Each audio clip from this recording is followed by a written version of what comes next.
Bienvenidos al Informativo Económico en DW. La próxima semana puede producirse una de las mayores salidas a bolsa de la historia. El multimillonario tecnológico Elon Musk prepara el debut bursátil de SpaceX, su empresa de cohetes y satélites.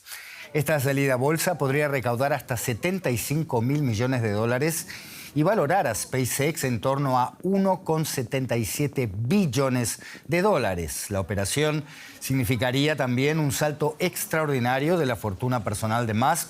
Según la documentación presentada ante la Comisión de Valores de Estados Unidos en Nueva York, Musk no va a vender acciones propias en esta operación y piensa conservar el más de 82% de los derechos de voto de la compañía. El debut bursátil, previsto para el 12 de junio, podría convertir a Musk en el primer billonario de la historia. Fundada en el año 2002, SpaceX se ha convertido en una pieza clave de las ambiciones espaciales de Musk y en una contratista central para misiones aeroespaciales. La NASA depende de SpaceX para las suyas, por ejemplo, además de operar el negocio satelital Starlink. Y de este asunto vamos a hablar, cómo no, con nuestra corresponsal financiera en Nueva York, Ana Nieto. Ana, cuéntanos cuáles son los últimos detalles de esta gran salida a bolsa. Pues sí, la mayor salida a bolsa de la historia y de lejos. Está protagonizada por una empresa que el año pasado tuvo unos ingresos de 18.700 millones de dólares. Nada extraordinario entre las mayores empresas del índice SP500. Y también tuvo pérdidas de casi 5.000 millones de dólares. Solo en el primer trimestre de este año las pérdidas son de 4.300 millones de dólares. Ahora bien, para compensar tanta pérdida ha llegado a un reciente acuerdo con Anthropic para proveerle de capacidad computacional por valor de 1.250 millones de dólares al mes. La empresa gana dinero con internet satelital y tiene contratos con la NASA para sus cohetes reusables, pero también está invirtiendo y mucho en su empresa de inteligencia artificial, xAI. Y los planes pasan por hacer centros de datos en el espacio y colonizar Marte, entre otros planes. Son riesgos muy caros. Y quienes compren SpaceX en realidad no están comprando una compañía una máquina de hacer dinero ni a medio plazo ni a un largo plazo muy tangible, sino la visión de Elon Musk y su gestión, ya que concentra todo el poder de la compañía. Ana, la fortuna de Elon Musk, entonces, se puede esperar que se multiplique, se quede a las puertas del billón de dólares con B de bueno. Contanos más sobre los beneficiarios de esta salida a bolsa en este sentido.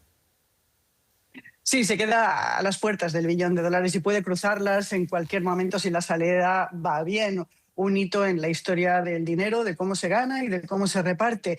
También sus primeros ejecutivos en SpaceX y los familiares van a beneficiarse por tener un acceso especial a las acciones y, en general, muchos inversionistas que ya se han visto aupados en sus fortunas por el fervor que despierta la inteligencia artificial en los mercados y que están aumentando sus fortunas en millones. De hecho, el optimismo bursátil por el potencial de esta tecnología se ha convertido en una importante fuente de riqueza y, según la consultora francesa Capgemini, ha permitido que casi haya un 8% más de millonarios en el mundo que el año anterior, que se reparten una fortuna global de 98,3 billones de dólares. Apenas 25,3 millones de personas se reparten esta fortuna. Una fortuna en la que también hay muchas diferencias, no solamente entre millonarios y el resto de nosotros, sino entre millonarios entre sí, como Elon Musk.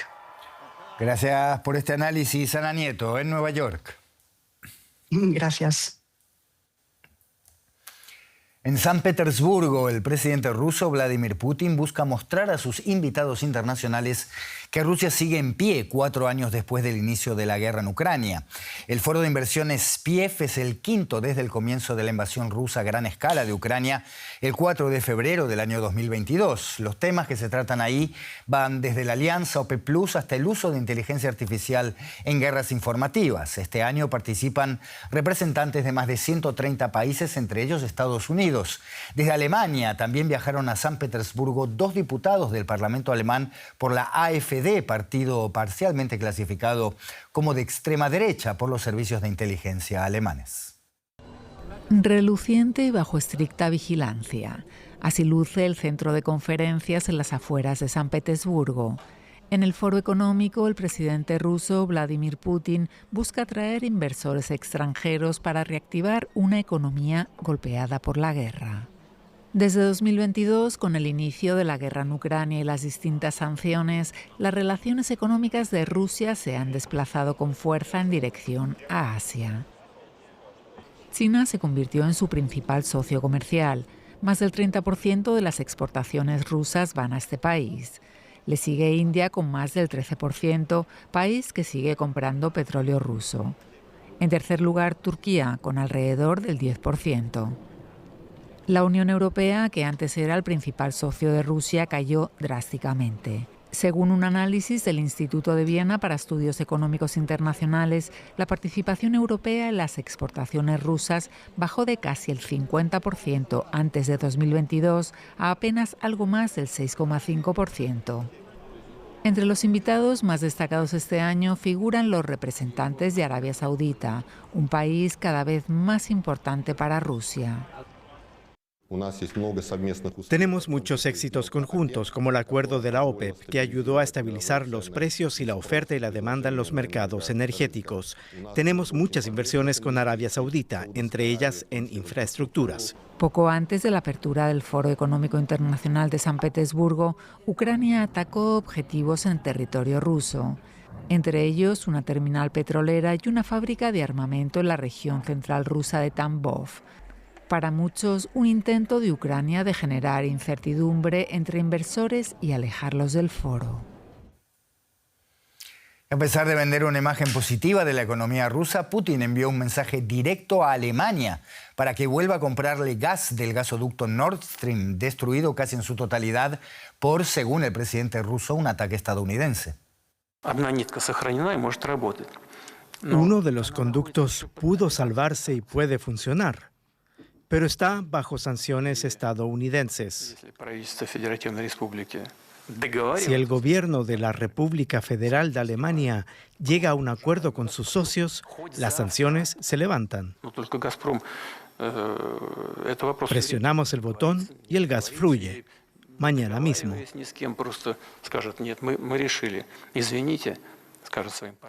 Y siguiendo este evento y sus implicancias está nuestro corresponsal bursátil José David Navarro desde la Bolsa de Frankfurt.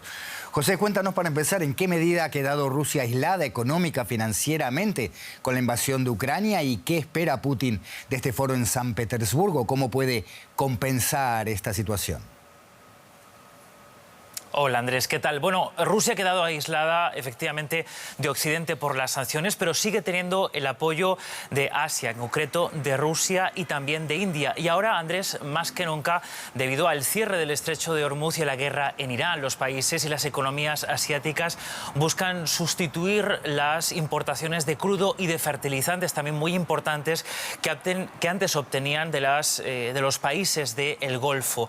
Los datos apuntan a que, por ejemplo, la India está aumentando considerablemente sus importaciones de petróleo los meses después de que comenzara la guerra en Irán. En el mes de marzo habrían aumentado considerablemente y Rusia también cuenta ahora con el, podríamos decir, apoyo, entre comillas, de Estados Unidos después de que haya levantado las sanciones al petróleo que estaba ya cargado en petroleros en el mar. Sin embargo, los analistas al mismo tiempo, Andrés, apuntan a que las sanciones, el aislamiento económico y también el daño causado por los drones ucranianos a la infraestructura energética podría limitar las ganancias de Rusia en medio de esta coyuntura internacional de que les estoy contando. José, y 4 años después de la invasión de Ucrania, ¿cómo está la economía rusa? ¿Puede el Kremlin seguir financiando esta guerra? Pues Andrés, cada vez con más dificultades. De hecho, uno de los temas del foro es el crecimiento económico. ¿Por qué? Porque la economía rusa se está resintiendo mucho. De hecho, habría entrado en recesión, en contracción en los primeros meses de este 2016 y el Kremlin ya pronostica una caída del crecimiento económico hasta registrar en el 2026 un crecimiento de tan solo el 0,4%. Lo que está pasando, Andrés, es que los grandes motores económicos de Rusia en los últimos años, que le han permitido permitido amortiguar las sanciones, es decir, la sustitución de importaciones y también todo ese gran gasto que ha hecho en defensa. Esos dos motores se están apagando y ahora el déficit presupuestario de Rusia está creciendo. De hecho, algunos artículos apuntan a que altos funcionarios habrían advertido ya a Putin de que el gasto en defensa se tiene que congelar. Según el diario Financial Times, según documentos a los que este periódico han tenido acceso, el gasto en defensa para este año podría superar en 28.000 millones de dólares lo presupuestado. José David Navarro en la Bolsa de Frankfurt, gracias por estas informaciones.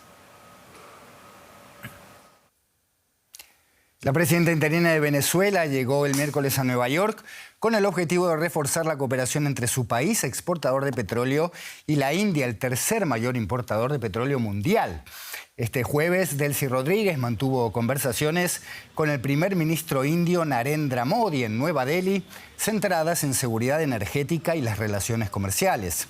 La India importa cerca del 90% de su petróleo. Se ha visto muy afectada por el aumento de los precios de la energía debido a la guerra en Irán y el cierre del estrecho de Hormuz. Tras el retiro de las sanciones estadounidenses, la India ha incrementado sus compras de crudo venezolano.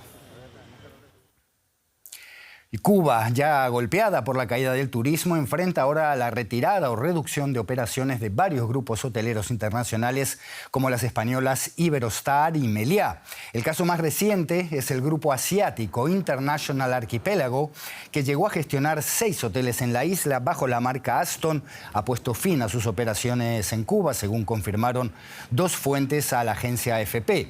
Varias compañías extranjeras han reducido o cesado sus operaciones en la isla ante el riesgo de sufrir sanciones por los vínculos con el conglomerado económico militar cubano Gaesa. La nueva ola de restricciones decidida por Washington afecta a las transacciones financieras, las navieras y también a las cadenas hoteleras. Esto fue La Economía. Gracias por la confianza. Hasta la próxima.